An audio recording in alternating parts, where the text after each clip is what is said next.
the wearing of the headscarf for the women. This seems to have become so major, a major aggravation.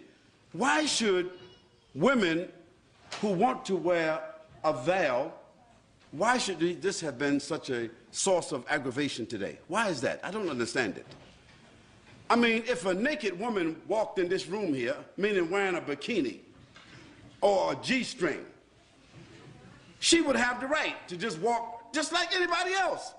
If a woman came down here and she was wearing a G-string and walked right across here and went back upstairs and came down, matter of fact, there was 2 or 3 of them, we would be like, whoa. What's going on here?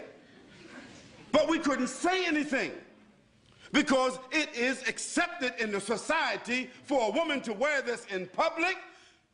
And there are some beaches in this country and some places in this country where you got some people call themselves naturalists. You know what they are. I don't have to tell you. That is, they believe that they should just walk around all the time naked. Now, that we can't make a judgment call because according to legislation, the naturalists have a right. There's a man that was running across the whole UK for 3 months. Can you imagine that? 3 months with nothing but a hat and a pair of boots on. I mean, he's running. Can you imagine a man running through a village? Nothing but a hat and a pair of boots on. Because he's a naturalist and these are his constitutional rights. And for 3 months, nobody could say anything about it. Well, I say that in a society where people are allowed to express themselves that way, why should there be a problem about Muslim women, whether in the schools or otherwise, choosing the preference to cover their heads or to cover their bodies with loose garments? Why should there be such an uproar? Why is there the need for the media to assault and say Muslims want to take over our society and Muslims want to impose their values upon us and so forth? But I want to remind them that until 15 or 20 years ago, the nuns in the church, in the Catholic Church, they had to wear it. Is it right or wrong? And just recently, the Catholic Church has relaxed the uniform codes of the nuns where they can show a little cleavage. They can now wear a little bit, you know, put the cross right there in the middle. They don't have to wear a headpiece anymore, and they can show a little bit of thigh. Well, that's their right. We can't say anything about that. But when I went to church, to the Catholic Church, when I was 17 years old, all the nuns were looking like the sisters are looking today. So society has changed, but why should our values have to change?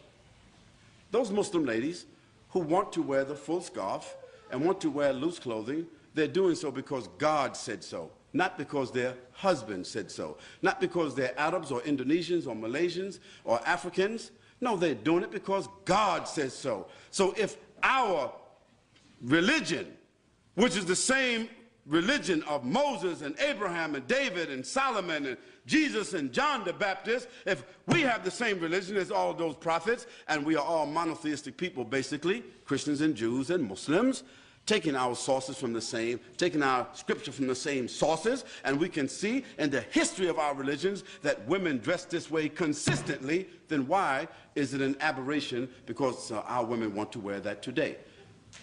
What do they want our women to do? Do they want our women to take off their head scarves and all put on G-strings?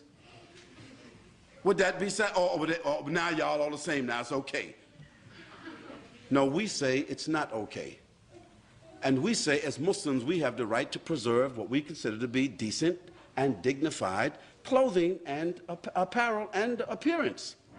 And we think that we are fortifying. We think that we are making a good moral contribution. We think that we are doing something that will support the morals, the principles and the status of women in this society. We say that's what we think we're doing.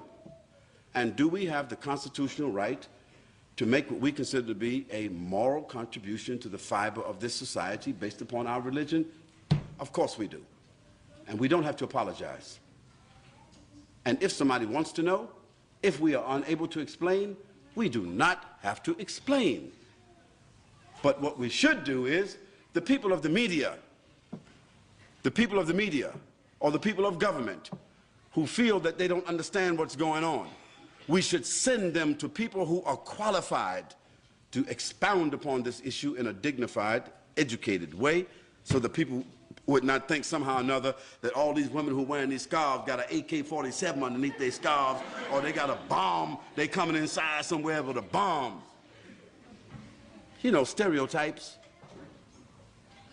But the issue is, we Muslims, the Muslim ladies in particular, you do not have to explain to anybody why you are dressed the way you are dressing, just like others who are undressed do not have to explain to anybody why they are undressed.